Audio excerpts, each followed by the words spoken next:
The origins of the Mafia can be traced back to 13th century feudal Sicilian society.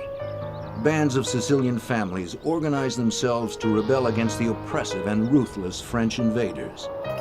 Mafia, the acronym for the Italian Morta alla Francia Italia Anela, which translates to death to the French is Italy's cry, became the name that these organized families used to refer to themselves, its meaning synonymous with men of honor.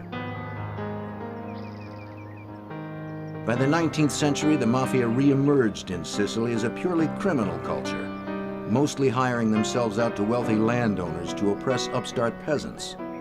More and more, the goal of the Mafia became focused on how to generate illegal profits.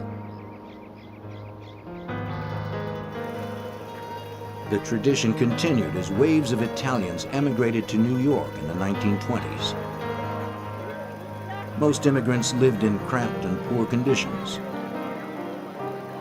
As a result of growing ethnic tensions, Sicilian Americans became the target of growing resentment.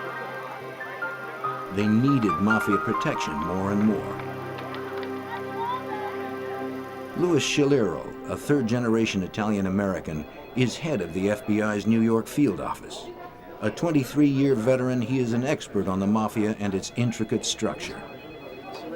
When they first became prevalent in New York City, it primarily victimized members of the immigrant community, where in lower Manhattan they became the victims of extortions and protection rackets.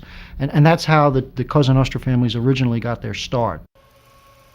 With Prohibition, influence of the crime families grew out from the isolated neighborhoods and began to spread nationwide. A new form of underworld cooperation emerged. Various crime families across America banded together to supply illegal alcohol to a country willing to pay for it. I think that probably more than anything gave the Italian gangs, the Italian Cosa Nostra families, a foothold in American society, not only from an organizational standpoint, but certainly from a financial base. Since Prohibition, certainly they then expanded into other areas. Operating outside the law meant the Mafia had to police itself. For an organization animated by self-interest and greed, there would always be conflict and opposition. An elite group of killers were organized to enforce Mafia rules, thereby ensuring its survival. This group of mob enforcers came to be known as Murder, Inc. By the early 1940s, Murder, Inc. would be responsible for hundreds of mob-related murders nationwide. The powerful New York bosses during the Mafia's early years, Lucky Luciano and Frank Costello, set up a ruling body for the Mafia, responsible for delegating territories and duties among the various gangs nationwide. Home for America's 5 largest families, New York remained the center of the Mafia's expanding foothold in America. It remains so to this day. The 5 New York families consist currently of the Gambino family, the Bonanno, the Lucchese, the Colombo, and the Genovese family. Each of those families are also members of the Commission and also have their base in New York City. The Commission, composed of the bosses of the 5 New York families, acts as a criminal board of directors, settling disputes between families and making major decisions on Mafia business.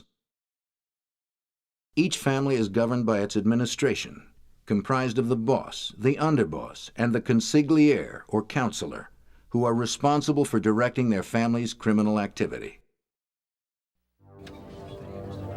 Below the administration in the family hierarchy are the captains. The captains are the leaders of crews of soldiers, the men responsible for carrying out the day-to-day criminal activity. To become a soldier, properly known as a wise guy or good fella, an individual has to first be made or officially inducted into the secret society. He must blindly obey the rules of Cosa Nostra, Italian for this thing of ours. He is sworn to put the family ahead of all else. If he is asked to kill, he must faithfully do so.